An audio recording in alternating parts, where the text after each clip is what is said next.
right, sir, are you Christian Lazo? ¿Usted es el señor Cristian Lazo? Yes. And will your client waive the formal reading of the indictment? He does. Mr. Lazo, Señor, in clause number 25, 25, BCCR 1423, you're charged with the first-degree felony of aggravated robbery from May 25th of 2025. And how do you plead to that charge? Culpable. Guilty. Are you pleading guilty freely and voluntarily? Guilty plea entered. He admits to the charge. The judge warns no appeal if I stick to 15 years. Sí. Yes. And are you pleading guilty because you actually did what they charged you with? Sí. Yes.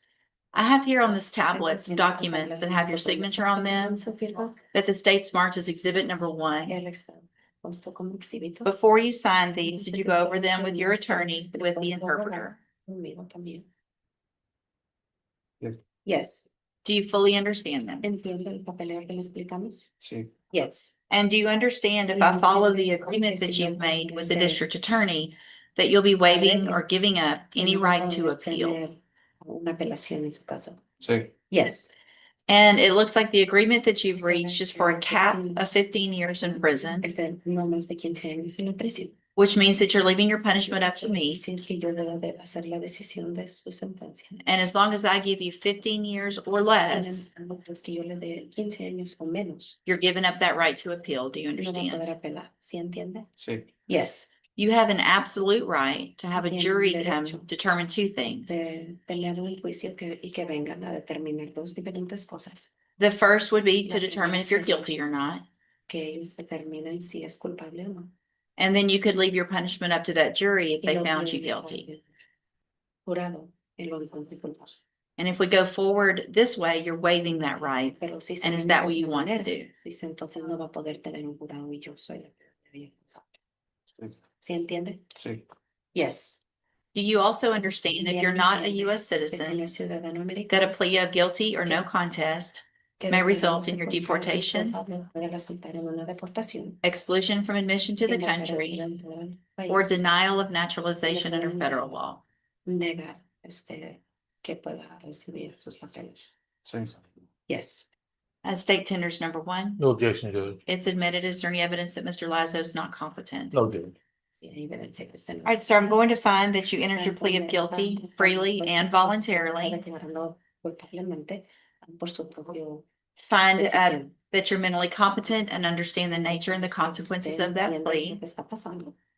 Find sufficient evidence to Y find que you se guilty. tiene evidencia de encontrarlo culpable. However, I'm going to reset your case so that the probation department can do a pre-sentence report, and that'll give you more information, give me more information about you and your case. Sobre usted y su caso. And then we'll come back later for sentencing. Vamos a venir a sentencia. Anything that you think is important for me to know, Cualquier cosa que usted piense que es importante. get that que information to sepa, Mr. Lewis, pase la información and he'll present it to me on your sobre behalf when we y come él me back. lo va a presentar cuando regresamos.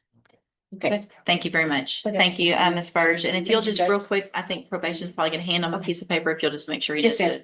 do that. Thank you. Thank you. This 22-39802 on that. But they're on 22s. Yes. Okay. All right, are you Dimitri Oliver?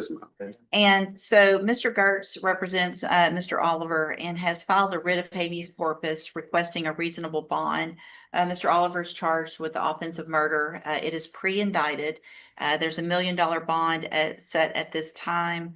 And I don't have a file, but I do have the writ, which is number 22-39802. Also, it looks like, what's that SO number?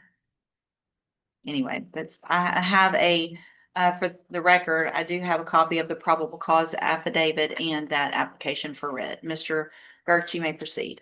Judge, first and foremost, this is essentially a cold case. Detective Busby is working on it as a cold case situation.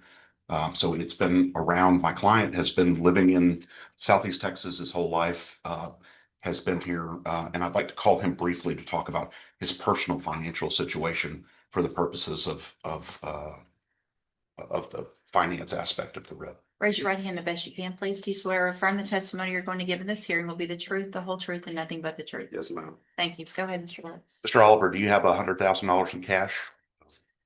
Do you have what were you doing before you were arrested for this? I do cargo van service delivery for Walmart. Okay, and you're being paid by Walmart, is that right? Yes, sir. What were you being paid an hour? They give us $100 a day. $100 a day, so how many days a week would you We work? work 7 days a week. 7 days, so 700. A week. Okay, so that's $2,800 a month? Yes, sir. Okay. And do you own your own home, free and clear? No, sir. Do you understand what I mean by free and Yes, clear? sir. Yes, sir. Okay. And do you own any other property that you don't have a lien on or something of that nature? Yes. What do you own? Apartment complex. Okay. Fourplex. A fourplex? Yes, sir. Okay. What do you owe on that? I don't own nothing. It's gifted to. How much was gifted to you? Yes, sir. Was it inheritance? Yes, sir. It Okay. was, How much is that worth if we were gonna uh, estimate? The last property value I got on it was 68,000. $68,000, okay. Yes, sir. And do you own any other major things of value? And by that, I mean, stocks, bonds, gold, No, sir. Bitcoin, anything like that? No, sir. Okay. Does that $68,000 apartment complex, does that generate some type of revenue for you? Yes, sir. How much revenue does that generate a month? 2,600 a month. 2,600 a month? Yes, sir. Okay, good. Any other major sources of funding that you were aware of? Okay, good. Judge, I have no further questions about that issue. Ms. Malvino, any questions? Mr. Oliver, what is your criminal history? Being arrested in a motor vehicle and possession of controlled substance. Was that possession of a controlled substance actually out of this court? No, it was out of Stevenson's. Stevens Court. Yes, ma'am. Are you on probation for No, that? nothing. Were you convicted of that? Yes, ma'am. When? In 2014, 15. Were you convicted again in 2025? No, Between 2013 and now, tell the court what type of trouble you have gotten into. from 13 on that high speed chase. I ain't been in no trouble since then. That was the evading. Yes, ma'am. That was it. Yes, ma'am. I don't have any further questions. Any other witnesses? No, Judge. All right, Ms. Malvino, witness. I would call Detective Jeff Busby. Good morning, sir. If you please raise your right hand. Do you swear or affirm the testimony you're going to give in this hearing will be the truth, the whole truth, and nothing but the truth? Yes, ma'am. Thank you. Go ahead. Detective Busby, would you please state your full name for the record? So Jeffrey Busman, And how are you employed? City of Beaumont Police Department. And are you a certified peace officer in the state of Texas? Yes, ma'am. I'm And, a master peace officer. and are you also assigned to the detective unit? Yes, ma'am. And are you the detective or one of the detectives, in fact, the lead, investigating what we have termed a cold case murder involving the suspect Dimitri Oliver? Yes, ma'am. The judge has reviewed the probable cause affidavit, but based on all of your investigation and the totality of the circumstances, would you give the court a very brief rundown as to the facts of this offense and what you think would be an appropriate resolution to this bond matter? Okay, so April 11th, 2013, there was a homicide that took place at Primrose Apartments, 2575 Primrose. From there was different witnesses, but a lot of them didn't want to come forward just because of the nature of the offense. That's what kind of turned this into a cold case because witnesses didn't want to speak on this.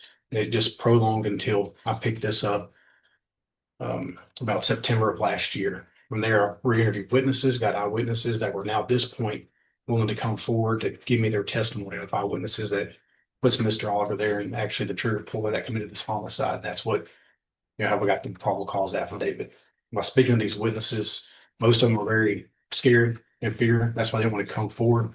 And even after speaking to them 2 or 3 different times, they really were afraid of this man and even considered him evil. Anything else? No. Mr. Gardner, questions? Detective, is there any physical evidence that you gathered that connects Mr. Oliver to the murder itself? So there's a lot of evidence that was collected and I'm retesting some of the DNA evidence. Because some of the evidence did have a CODIS hit. It wasn't for Mr. Oliver, it was another person involved. But for that DNA evidence, it was not particularly for the homicide. It was going to be for the stolen vehicle related to this homicide. Right. Because what happened here was seemingly after the murder,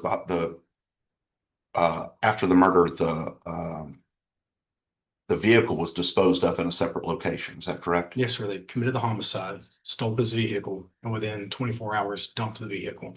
Okay. And the DNA that you found that relates to someone else was from that vehicle. Is that Yes, sir. correct? And so, have you been able to rule out, you said Mr. Oliver, were you able to rule out the decedent as well from that? Have been able to rule out Mr. Oliver or the other involved person. But you said the CODIS hit is for someone else other than Mr. Oliver, correct? Yes, sir. There was some evidence that didn't get put into CODIS that I'm going to resend and have it put into CODIS to see if we can get hits on that. Okay. When I was reviewing this case, they had, I don't know, somewhere 30 to 40 pieces of evidence that was collected that they did swabs on, and not all of it was entered at the time. That couldn't give you a reason why. This is 2013. Sure. What's the timeline for turnaround on something like that? Do you know? I'm not exactly sure. We're gonna probably go to a private lab to get it quicker to expedite this, but I couldn't give you an actual timeline. But I mean, it was unlikely to be within, say, the next 90 days or so. Do you agree? I don't have a valid opinion on that. Okay. Judge, I don't have anything further. All right, any other questions? No, Your Thank you, Detective.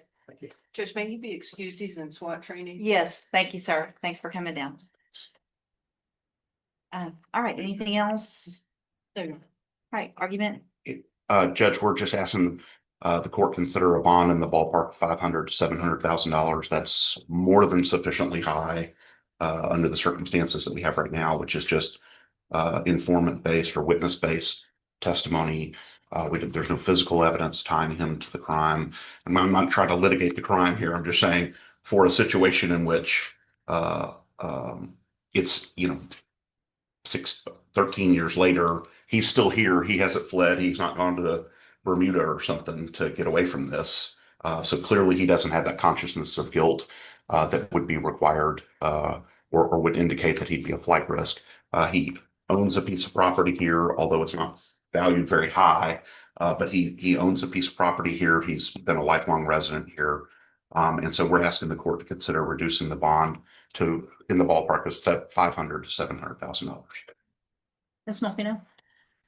Judge, I would defer to the discretion of the court in this case. I do recognize the fact that it's a 2013 offense date and he still apparently is in the area. My concern is the same as with every homicide case. I would just ask the court to take into consideration all of the facts presented before you, both in the probable cause and by Detective Busby, and set something that is commiserate with the other bonds that the court set in Jefferson County for these types of offenses.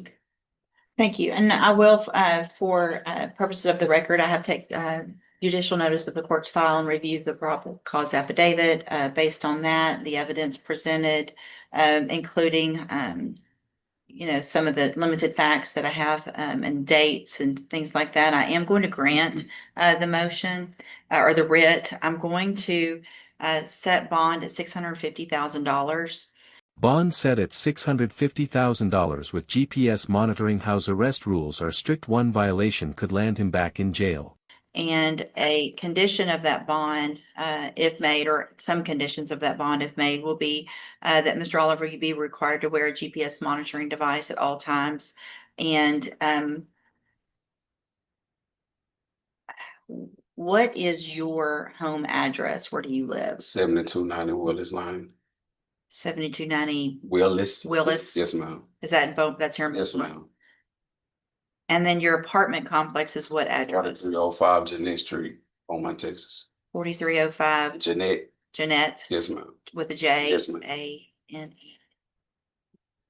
So I'm going to at least, if you make this bond for some amount of time, also require that you wear that monitoring device and that you're on house arrest. I will allow you house arrest at the Willis Street house. I will allow you to travel to the Jeanette Street address for any required maintenance and things like that.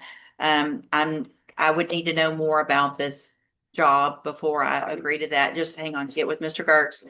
And if there's any specific requests, you can get with Mr. Gertz. He'll get those to me. And if I find that they're reasonable, I'll send that to Ms. Malfino and I will make some adjustments to that. Yes, ma'am. But at this point, that's what it is until you talk to him and you get my permission for anything else. Yes, ma'am. In addition to those two places, you can also go to Mr. Gertz's office for attorney visits and to court. So until further order of the court, that's it. Yes. Okay. Judge, may I make just one last request? Yes. Based on the testimony of Detective Busby and his making the comment that at one point in time, at least witnesses were concerned and possibly are still concerned for their well-being. I will get with the intake division when I take this case back to them and ask them to compile a list of possible witnesses and ask that he be ordered to have no contact with Yes. those individuals, and we can plug in that information to the. Yeah, GPS. so I will go ahead and order it now and then we'll fill in the blank on those names. But anyone that you know, even now through word of mouth or on the streets or whatever you've heard of people who were there, who were talking, you are to have absolutely no communication and no contact with them. That's through obviously you seeing them in person, but it's also sending messages on any type of social media or trying to be secret with it. It's also sending messages through other people. No contact, no communication. If there is any of that and I find out about it, you'll be back in jail with a much, much higher bond, okay? Yes, ma'am. So, don't make sure you follow all of those rules if you make that bond. Yes, ma'am. All right, thank you. Thank you.